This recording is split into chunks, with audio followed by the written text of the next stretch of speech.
Assalamualaikum warahmatullahi wabarakatuh. Baiklah, saya di sini Reli Valentin akan menjelaskan materi yang kedua, yaitu memahami dasar-dasar perencanaan keuangan syariah. Materi yang pertama yaitu penyebab kurangnya kesadaran menyusun rencana keuangan. Ada 7 bagian. Bagian yang pertama yaitu tidak memiliki budget anggaran. Budget anggaran di sini maksudnya adalah kita tidak membuat atau menyusun daftar apa saja yang kita butuhkan selama beberapa bulan ke depan. Hal ini dikarenakan banyak orang yang beranggapan bahwa hal itu tuh sulit, rumit, dan tidak penting. Yang kedua yaitu tidak memprioritaskan pengeluaran yang penting. Di sini banyak orang yang lebih memprioritaskan keinginan mereka, seperti membeli hal-hal yang tidak penting daripada kebutuhan. Yang ketiga yaitu membeli tanpa perencanaan. Di luar rencana yang sudah disusun, banyak orang yang membeli sesuatu hal itu dikarenakan keinginan, bukan karena kebutuhan. Yang keempat yaitu pengeluaran bersifat keinginan. Nah, di sini sama seperti yang tadi, keinginan mereka lebih didahulukan daripada kebutuhan. Yang kelima yaitu berutang tidak profesional. Sebaiknya utang yang kita miliki itu tidak lebih dari 50% aset yang kita miliki, dan cicilan tiap bulannya tidak lebih dari 20-30% pendapatan bulanan kita. Yang keenam yaitu tidak memiliki dana darurat. Dana darurat ini diperuntukkan untuk hal-hal yang terjadi di kemudian hari yang di luar perencanaan. Yang ketujuh yaitu takut dalam berinvestasi. Hal ini dikarenakan seseorang tersebut tidak mengetahui apa itu investasi. Makanya mereka berpikir berpikir bahwa investasi itu tidak penting. Yang B yaitu tahapan-tahapan dalam perencanaan keuangan. Ada 6. Yang pertama yaitu dana darurat. Dana darurat ini seperti tadi diperuntukkan untuk di kemudian hari jika terjadi sesuatu di luar perencanaan.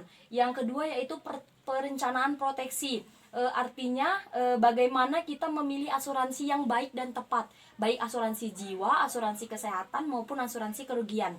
Yang ketiga yaitu perencanaan investasi. Bagaimana kita memilih investasi yang tepat dan yang benar untuk kita.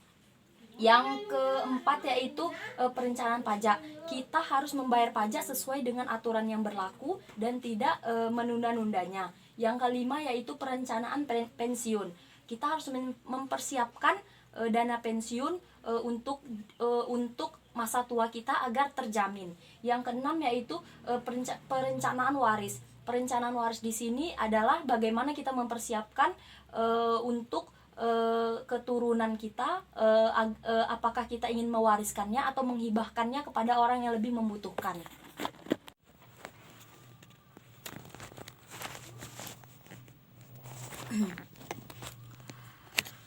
Baiklah, saya akan melanjutkan materi yang keempat, yaitu cara mengatasi utang pribadi dan rumah tangga.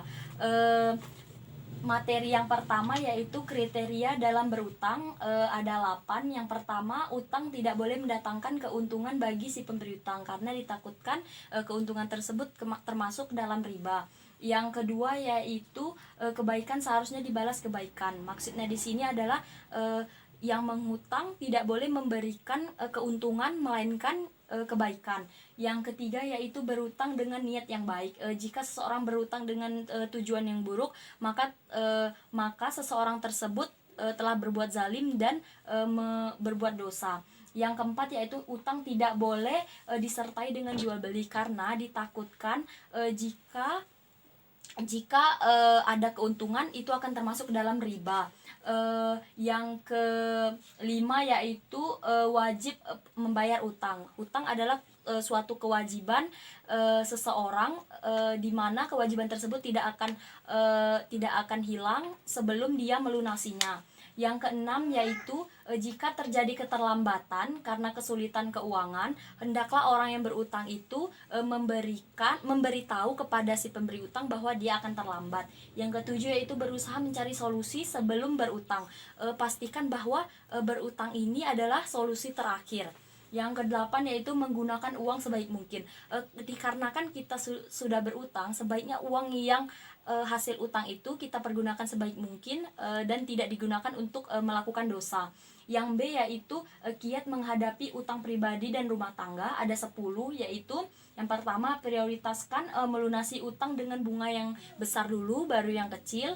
Yang kedua yaitu evaluasi pemasukan dan pengeluaran Anda.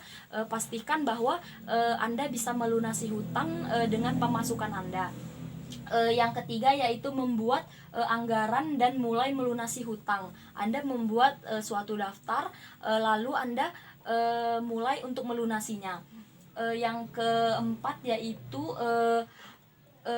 berpikir cerdas dalam berbelanja. Mulailah untuk hidup hemat agar Anda bisa cepat untuk menyelesaikan kewajiban Anda dalam melunasi hutang. Yang kelima yaitu mencari pekerjaan tambahan. Ini bisa dilakukan saat weekend atau malam hari. Yang keenam yaitu pastikan pengeluaran Anda tidak lebih besar daripada pemasukan Anda. Yang ketujuh yaitu jangan menunda pembayaran. Jika Anda sudah ada uangnya, sebaiknya langsung untuk melunasi hutang. Yang kedelapan yaitu disiplin dalam melakukan rencana. Maksudnya di sini jika Anda sudah berhutang di satu tempat, sebaiknya Anda melunasinya dahulu. Jangan menambah hutang di tempat lain. Yang kesembilan yaitu jangan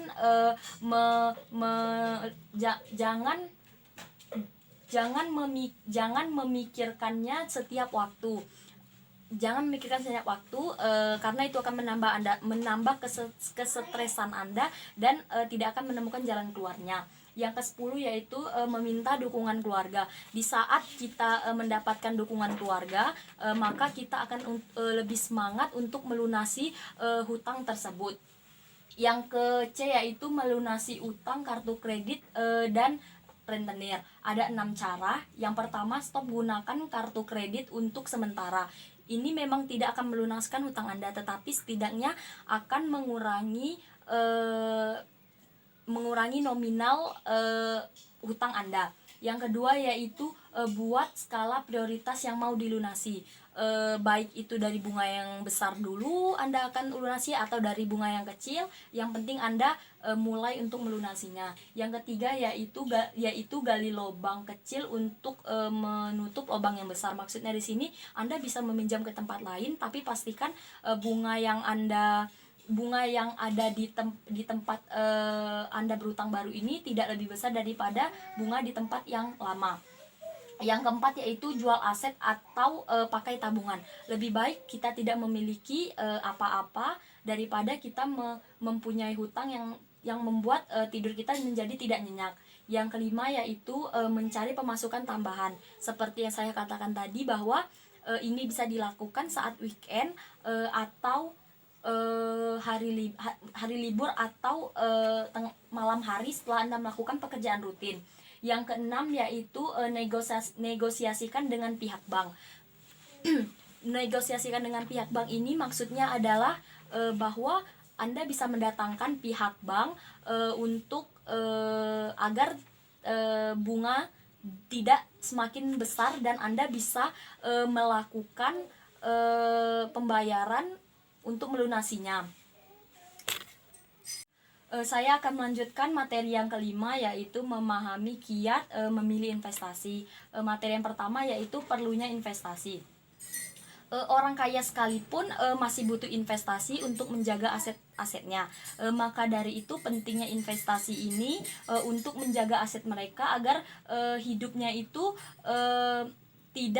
agar hidupnya ke depannya tidak mengalami gonjang-ganjing dalam masalah keuangan. Memiliki keluarga, menikah dan hingga pensiun tuh pasti akan dialami oleh seseorang. Nah, itulah yang akan dana pensiun inilah yang akan membantu mereka untuk untuk menambah biaya untuk hal-hal tersebut. Yang B yaitu tahapan dalam berinvestasi. Yang pertama yaitu penentuan tujuan investasi.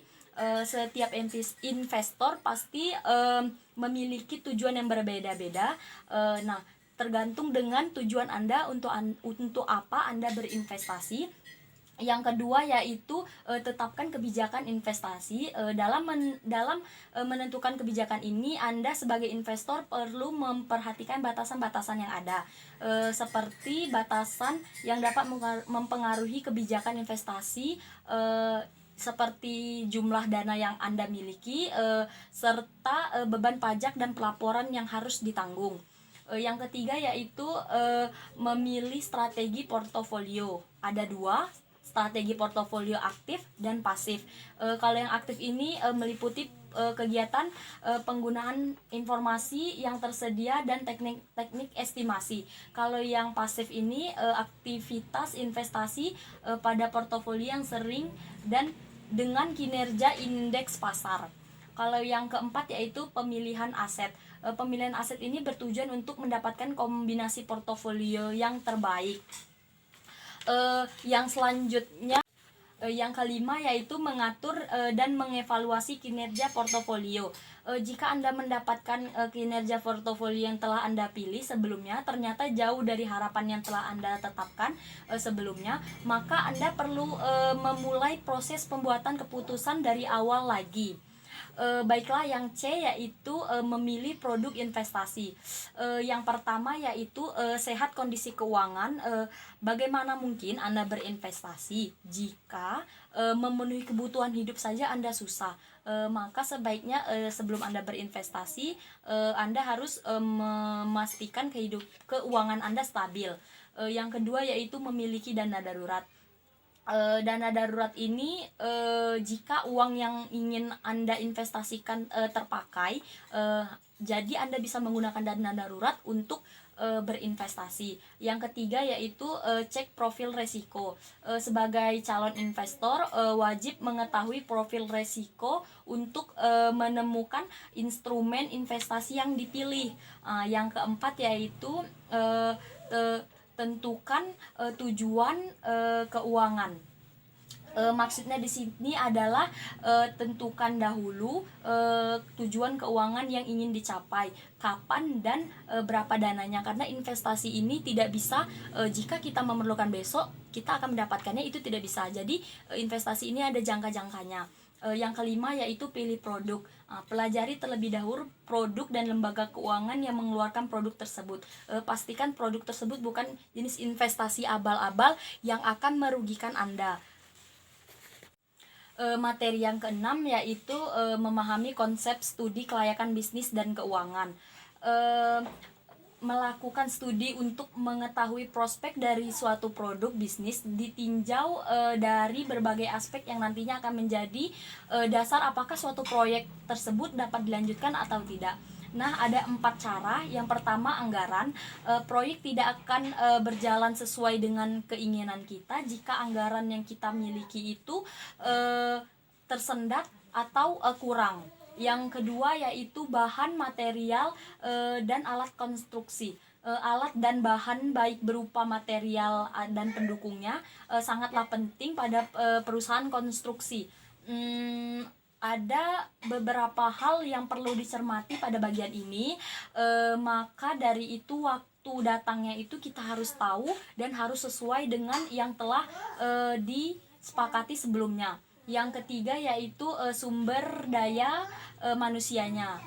Dalam proses perencanaan sumber daya manusia merupakan aspek yang tidak kalah penting, karena memilih sumber daya manusia yang kompeten, bertanggung jawab dan jujur dan loyal berpengaruh pada proses pelaksanaan proyek. Yang terakhir yaitu jadwal pelaksanaan. Pada tahap ini bagian pimpinan proyek yang diawasi oleh para investor mendiskusikan kapan waktu akan pengerjaan dan deadline yang harus disesuaikan, kemudian disampaikan pada tim pelaksana yang nantinya akan terjun pada proyek tersebut. Materi yang terakhir yaitu konsultan keuangan syariah. Judul yang pertama yaitu restrukturisasi perusahaan. Merupakan upaya melakukan pembenahan kembali perusahaan agar dapat beradaptasi dengan berbagai perubahan lingkungan bisnis yang tengah berlangsung. Yang A adalah tahapan dalam restrukturisasi perusahaan. Tahap pertama yang perlu dilakukan adalah melakukan restrukturisasi portofolio. Tujuannya adalah memperoleh model kerja murah yang diperlukan untuk memotong sektor merugi dan menekan kerugian secara komprehensif untuk dapat memperbaiki langkah yang perlu dilakukan dalam restrukturisasi portofolio. Dimulai dengan melakukan identifikasi unit bisnis. Tahap yang kedua yaitu melakukan restrukturisasi perusahaan keuangan, yang tujuannya dari restrukturisasi ini keuangan memperoleh laporan keuangan yang sehat dan kokoh, memperbaiki kinerja keuangan korporat, mengidentifikasikan mismanagement dan manajemen vialit. Yang tahapan terakhir yaitu dalam restrukturisasi perusahaan adalah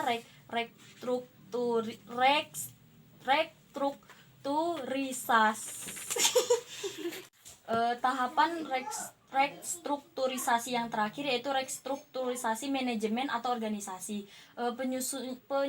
Penyusunan utang, komposisi manajemen, struktur organisasi, pembagian kerja, sistem operasional, pembagian hal lainnya yang berkaitan dengan manajemen atau organisasi. Perbaikan kinerja dapat diperoleh dengan berbagai cara, diantaranya yang pertama yaitu pelaksanaan yang lebih efisien dan efektif. Yang kedua, pembagian wewenang yang lebih efektif dan baik. Yang ketiga yaitu kompetensi staf yang lebih mampu menjawab permasalahan di setiap unit kerja. Yang B yaitu pentingnya melakukan restrukturisasi perusahaan. Ada 6 tahap. Yang pertama yaitu adanya masalah hukum, yang kedua adanya tuntutan pasar dan masalah geografis, yang ketiga yaitu terjadinya perubahan kondisi perusahaan dan terjadinya masalah serikat kerja. Yang keempat yaitu hubungan holding dan anak perusahaan. Yang kelima itu perlunya melakukan image perusahaan dan fleksibilitas manajemen. Yang keenam yaitu pengesahan kepemilikan atau akses model yang lebih baik. Baiklah, itu yang dapat saya sampaikan. Lebih dan kurangnya saya mohon maaf. Wabillahi taufiq wal hidayah. Wassalamualaikum warahmatullahi wabarakatuh.